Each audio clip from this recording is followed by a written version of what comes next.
Ladies and gentlemen, please welcome Dr. James Grendel. Thank you very much. I'm Jim Grendel, Chief of the Division of Gastroenterology, Hepatology, and Nutrition here at Winthrop University Hospital, and I'm delighted to welcome you to the 9th Annual Long Island Live Endoscopic Course, Frontiers of Endoscopic Surgery.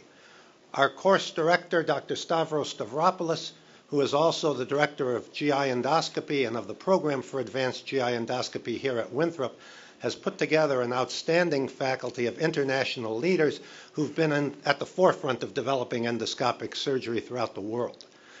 They will be performing for you live today some truly remarkable and challenging cases. I think we're all looking forward to that.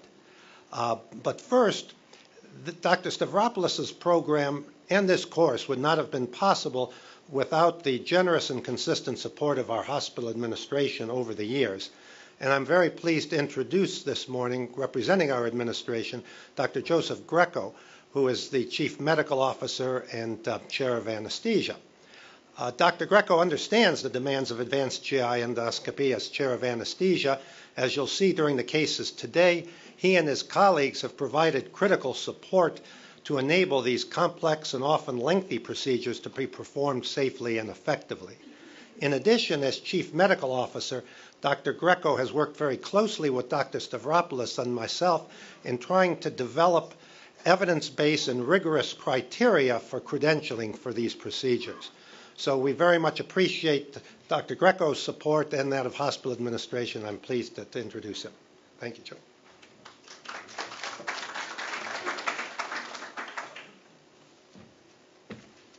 Good morning, everybody. On behalf of the administration, and I'd like to welcome everyone here, especially our international faculty and guests, for coming to Winthrop and the 9th Annual Live Endoscopic Course. Many of the world-renowned physicians that are part of the faculty of this course today are physicians that are leading the way in developing new frontiers in endoscopic resection.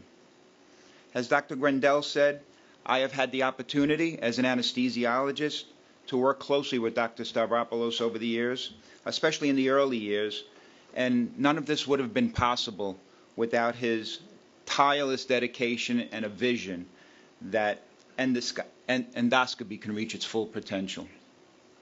And many days in an endoscopy room, you're wondering what we're doing, and then you see the end result, and it's truly amazing.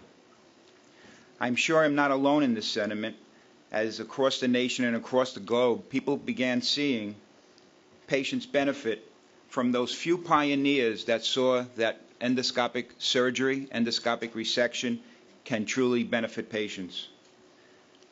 Patients that face weeks of recuperation following regular surgery were now having endoscopic procedures with exponentially less recuperation time and much better outcomes.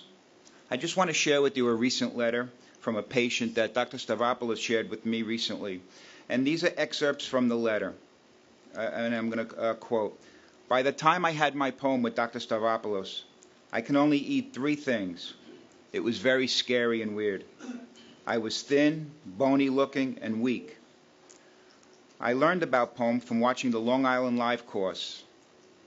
Now, having had the poem, I can eat whatever I want, including all those interesting ethnic foods that the foodie who once lived in Manhattan loves. Isn't that an amazing thing? We are fortunate over the next 2 days that the global leaders in natural orifice surgery, transluminal surgery, per-oral endoscopic myotomies, endoscopic submucosal dissection, and submucosal tunneling endoscopic resection, a true alphabet soup there, have gathered at Winthrop to allow others to begin to get comfortable with this new frontier and enormous patient benefit.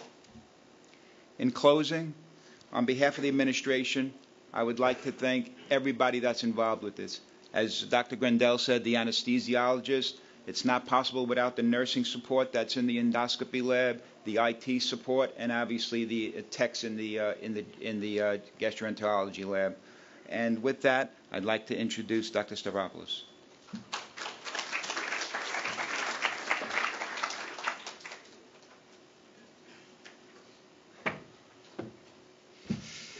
Good morning. Thank you for coming here. It's a course I know it's a very specialized course. We don't have any IBD, we don't have any liver, no ERCP, no EUS, and nevertheless here you are. So thank you for your interest in these frontiers. So I'm going to do a quick introduction and thank yous. You remember Marilyn there? She has persevered through 9 Long Island lives. Probably caused a lot of white hair, but we can't see it, fortunately. And Jeff Smulovitz, AVIT, whatever you want to call it, media person extraordinaire, has been with the course from the very beginning. He's really famous now. He does the Columbia Cornell course and probably 100 courses around the world, South America, Africa, Dubai. I don't know, every time I call him, try to talk about Long Island life, he's in some different nice place in the world. And of course, he's get paid a king's ransom, as I said, to do a very good job. And here is Robert and Peter. Some of you interacted with them. Peter is the middle guy. Robert is up on the left here. And again, Marilyn, Maria Colares, research coordinator. She's involved with the hands-on tomorrow. And Mimi is involved in everything from clinical to academic courses, anything. She's the right-hand woman. So thank you to the administration. You saw from our CMO, Joe Greco, it's good to have a CMO who's an anesthesiologist who understands these issues. There's no way, I came from Colombia where I was using conscious sedations for 5-hour ERCPs in alcoholic patients. So when I came here, it was an endoscopic Shangri-La because every case is done by an anesthesiologist, no fellows, no residents, no nurse anesthetists. And there are people that like to be in the endoscopy unit. And in fact, the ones that come specialize in that. For example, I do 80% of my cases with A. Peller, who is listed as the planning committee of the course. He's the director of endoscopic anesthesia. He mainly does endoscopy and has done probably 80% of my cases over the last few years. So it's tremendously helpful.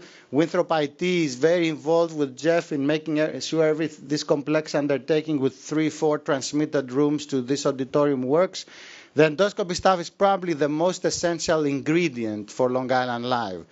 I mean, to have these masters such as Inu, Yaha, Guizot come here and feel comfortable scoping these tremendously difficult cases, which Haru said are among the most difficult done in live courses anywhere in the world, and feel comfortable with our own staff is a testament to the great skills of our nurses and our techs. I mean, we have to staff 3 rooms with nurses and techs that can do from POEM to full thickness resection to ESD. These are actually the only cases that you'll see today. So kudos to them. And then A. Peller, as I said, invaluable, running the anesthesia for all this. The fellows will be working hard. These are all surgical patients. So we'll have 11 surgical patients recovering in our recovery area.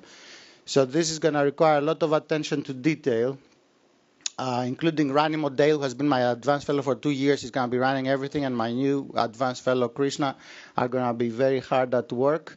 GI practice, authorizing these procedures can be more difficult than doing them, especially POEM. Appeals, peer reviews, second appeals, it can be very difficult. You need a practice that is on top of things to authorize these procedures. And media services, external affairs, again, it's a huge amount of people that make this possible. So thank you to all these people. And thank you. And without money, you can't do anything. Approximately 60% of the budget is covered by the sponsors. Fortunately, the hospital covers the rest. It's a very expensive course, mainly due to Jeff over there. So these are our platinum sponsors: Airbnb, Olympus, Boston, and Apollo. Gold sponsors, and also please visit our exhibitors listed there. And these are the people that provide essential financial support. And thank you to all of you, because we can't have a course without an audience. And if you want to, say, leave early, or you have to do something and you have to continue watching on your phone or on your laptop or an iPad, you can actually sign in. This is the password. This year, actually, it's for pay. Every other year, we're just giving it for free. But if you want, you can take a picture of this. I don't know who came up with this password, but you better take a picture with your cell phone so you don't get it wrong. So then you can watch it from wherever you want. Don't send it to your friends, though. Not for free, anyway. Then these are the cases we'll do. 3 poems, 1 severe sigmoid patient, 1 post-Heller, and 1 type 3 achalasia, so nothing routine. 4 ESDs, 2 colon, 1 esophagus, 1 stomach, 1 peroral palomyotomy, also known as G-poem for gastroparesis, 1 full-thickness resection, 1 stir, and 1 tunnel diverticulotomy for a large Zenkers that recurred after previous surgical attempt at diverticulotomy. So it's pretty complex cases. You'll have 2 breaks, 1 in the morning, 1 in the afternoon, hopefully. End of the day, as most of you that are repeat attenders know, is kind of a rolling hand as the last case maybe is going on.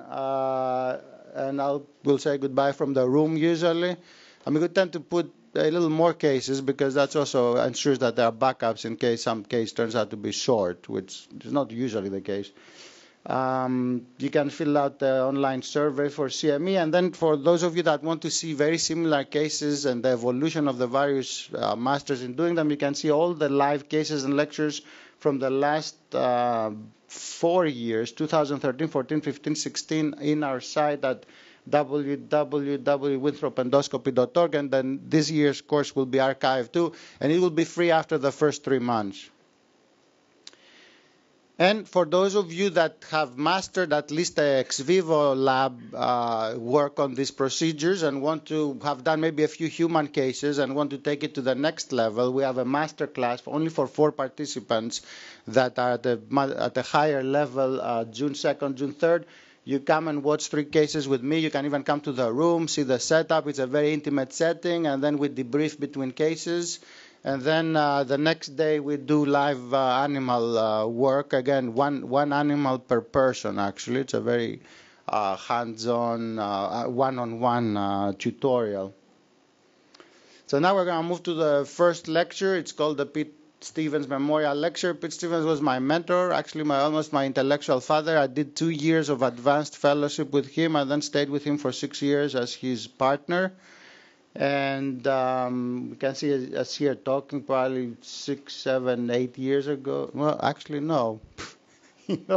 I've been at Winthrop 9 years. Yeah, that's probably 15 years ago. And yeah, so it's interesting. I wonder every time I try to say something different about Pete to remember him for people that are forgetting him or never even knew him. This year I'm going to focus on the family. Because that's something that was not important to me back then. I was almost single. My wife was a doctor. We would both work late, and we would meet on the weekend. We lived in the nice posh Upper West Side apartment. It was dinners, movies, etc. So when he was every Thursday. But he had 2 middle grade school children that he was trying to raise with his wife, was a dermatologist, and was really beating him down about never being at home. So he made this Thursday date night, and then he would just leave like the wind, rushing, all red. It's like, I can't be late. I'm like, it's date night. What's the problem?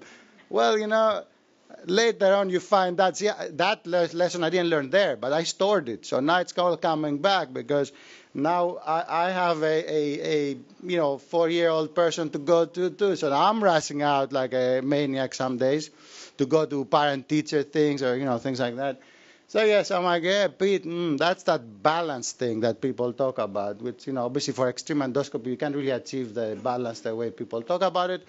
But since he grew up, I showed you this last year. Interestingly, and I don't know what the statistical probability of that is, 2 years in a row, we accidentally ran into each other, me and Haru, at the Zurich airport. I mean, I go there for vacation.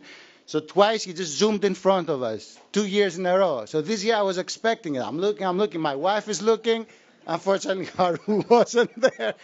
So we missed our annual meetup in Zurich. But this was 2 years in a row, but not in 2017, unfortunately. So now time to go on. So Chris Gostat is going to give the first lecture on tunneling and where it's going and what's the future. And it's going to be in the memory of Peter Stevens. Thank you.